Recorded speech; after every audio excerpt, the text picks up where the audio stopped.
Gojo Satoru, Jujutsu Kaisen's strongest sorcerer, and the self-designated Honored One. This character has been a fan favorite among all JJK fans, and his recent fight with Sukuna in the manga is reaching its height and climax. But will he lose to Sukuna? Will this all be for naught as his students have to take up the mantle and continue on his legacy in the Jujutsu sorcery world? Let me just cut to the chase. Sukuna will defeat Gojo. It's thematically relevant, and it's been built up basically since the point he got Megumi's body. And as we see from the most recent chapters, it ain't looking too good for our fellow sorcerer. Sukuna only needs 4 more wheel spins to adapt to all of Gojo's attacks, and I doubt from what we've seen so far that Gojo can take him out effectively in that time frame. But while I'm sure that Gojo will lose this battle, he will not in the end lose the war. At the end of the day, what is Jujutsu Kaisen really about? Is it about what it means to live a good life, as the characters so often interpolate throughout their commentaries in battle? Is it about the nature of Jujutsu sorcery, and how, at the end of the day, these people aren't heroes and that their insanity is what drives them to fight such dastardly creatures in the first place? It's a mix of all of these themes and tropes, but one of the most important ones that I don't see a lot of people talk about is that of power. Jujutsu Kaisen is a story about the nature of power and how it affects the everyday lives of normal people. We see this overarching theme all throughout the arcs of JJK, but the one which I feel it's the most strongest is of course the Hidden Inventory arc.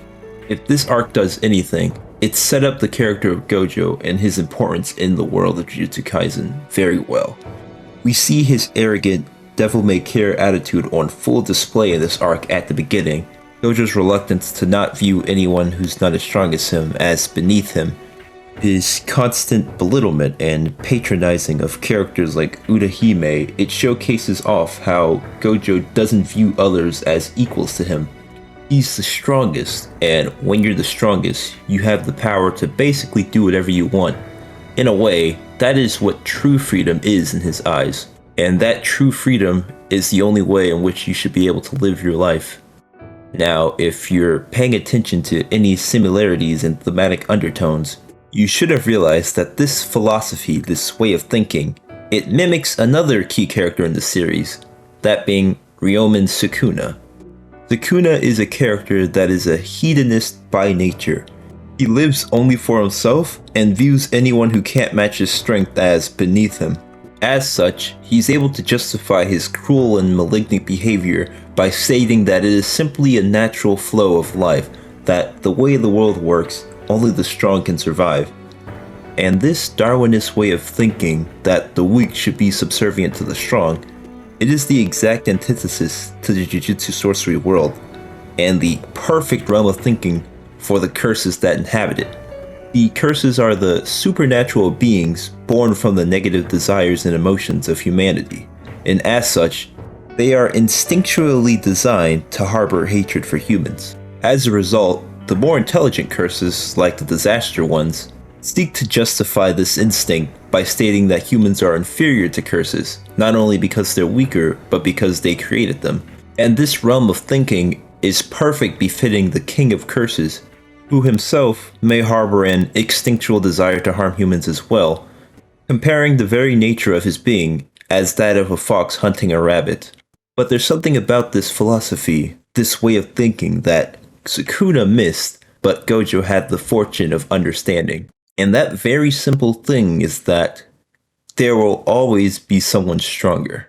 At the end of the day, when Toji stabbed that inverted spear of heaven through Gojo's neck, it not only enlightened him metaphorically and figuratively, but it also set in stone Gojo's future beliefs about Jujutsu sorcery and the world. In this moment, he came to the same realization that Yuji did in his fight with Mahito, and that is, he is a cog in the machine. He became the strongest sorcerer alive, the honored one, if you will, because the systems of the world just so happened to choose him specifically. He was gifted with the Six Eyes Limitless by complete chance, and as such, when he finally unlocks their true power, he harbors no resentment nor malice towards the current situation. The reason he kills Toji in this moment is because he feels as though it's just a decision that was preordained, almost as if it was the will of cursed energy itself. And from this experience, you can gather that Gojo learned something very, very profound. No matter how strong of a sorcerer he may be, no matter how wise, how intelligent, how competent, how much cursed energy, he alone would not be able to exterminate the cursed energy phenomenon and the corrupt Jujutsu society. Gojo recognizes that it's up to the collective effort of the future generations, the future Jujutsu sorcerers of this world, to ascend and surpass him in order to solve these conflicting problems. Satoru Gojo put his faith in the newer generation of sorcerers to fight the battles he knew he wouldn't be able to fight himself, and because of that, Gojo will die to the hyper self-realized hedonistic nature of Ryomen Sukuna in the short term.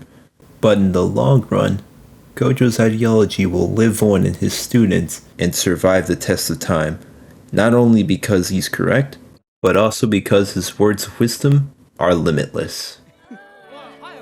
何笑ってんすか別に